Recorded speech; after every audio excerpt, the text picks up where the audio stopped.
پیارے رسول صلی اللہ علیہ وسلم نے فرمایا، ایمان تمہارے سینوں میں اسی طرح پرانا اور کمزور ہو جاتا ہے جس طرح کپڑا پرانا ہو جاتا ہے۔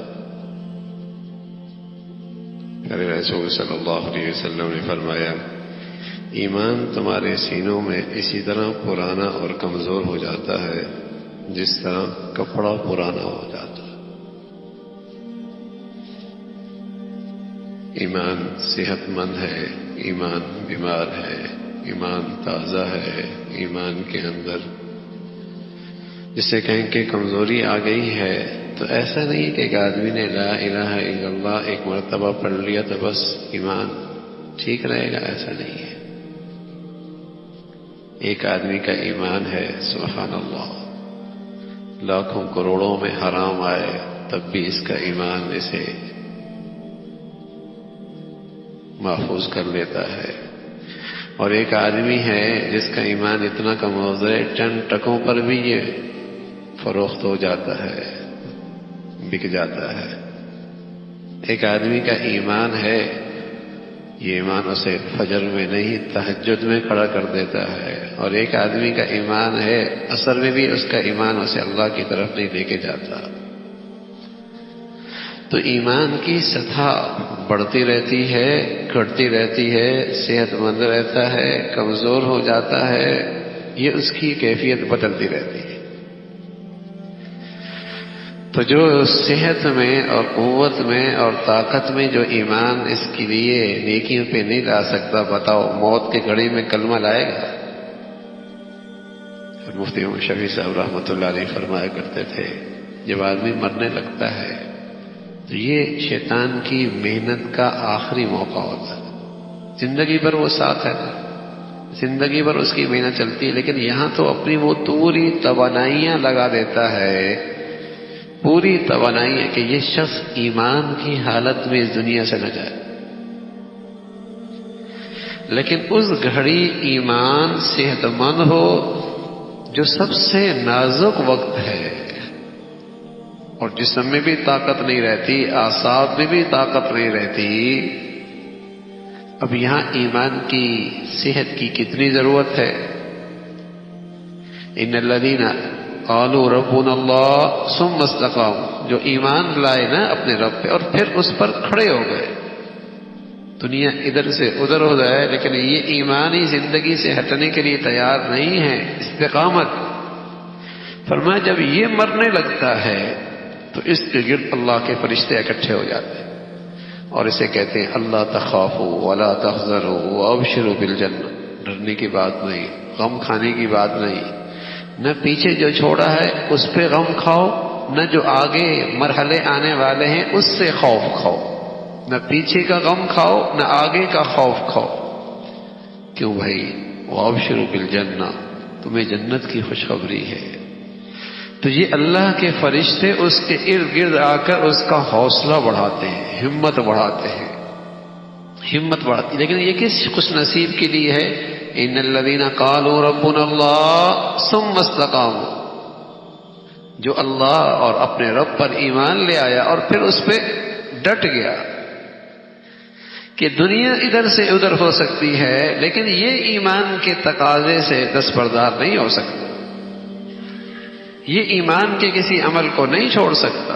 ثم استقاموا، کھڑا ہو گیا اس پر، اس پر پھر اللہ کے فرشتے موت کے اس نازک وقت میں آ کر اس کی مدد کرتے ہیں اور اس کی حوصلہ افزائی کرتے ہیں۔ تو رسول اللہ صلی اللہ علیہ وسلم ایک حقیقت سے آگاہ کر رہے، ایک حقیقت سے آگاہ کر رہے اور اپنی امت کو فکر مند کر رہے کہ دیکھو یہ ایمان ایسی چیز نہیں کہ بس رکھ دیا سینے میں تو بس رکھا رہ گیا، نہ نہ، کپڑا بھی تمہارے بدن پہ پرانا ہو جاتا ہے، تو اسی طرح یہ ایمان بھی کمزور ہو جاتا ہے، یہ بھی پرانا ہو جاتا ہے۔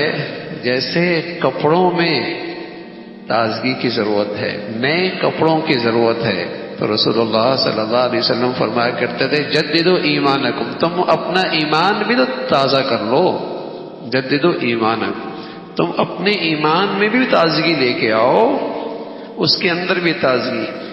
اب ایمان تازہ ہے اور ایمان کے اندر بیماری ہے، بیمار ہے، پرانا ہے، صحت مند ہے، پہچان کیا ہے؟ پہچان کیا ہے؟ ایمان تازہ ہے، صحت مند ہے، ایمان بیمار ہے، پرانا ہے، ایمان علامت کیا ہے؟ نشانی، کوئی معیار، کوئی پہچان ہو جائے کہ ہم بھی دیکھ سکیں۔ تو ایک شخص آئے، کہنے لگے یا رسول اللہ، میں اپنے ایمان کی تازگی اور اپنے ایمان کی صحت اور اپنے ایمان کی بیماری اور اس کا پرانا پن کیسے پہچانوں گا؟ تو رسول اللہ صلی اللہ علیہ وسلم نے فرمایا اذا سرتک حسنتک وساءتک سیئتک فانت مومن۔ جب تجھے نیکی کی زندگی اور نیکی کے بعد تیرے دل میں خوشی آ جائے اور تجھ سے کوئی غلطی ہو جائے اور گناہ سرزد ہو جائے، کوئی اللہ کا حکم ٹوٹ جائے، اس تجھے بے چین اور پریشان کر دے، تو سمجھو تجھے اللہ نے ایمان دے رکھا۔ یہ علامت ہے۔ جیسے آدمی کو عقل و شعور ہوتا ہے نا، عقل و شعور، آمدنی آتی ہے، پیسہ آتا ہے، نفع آتا ہے، خوشی ہوتی ہے۔ عقل و شعور ہو، نقصان ہو جائے، پیسے ضائع ہو جائے، کوئی چیز ہاتھ سے نکل جائے، ظاہر ہے دکھ ہوتا ہے، تکلیف ہوتی ہے۔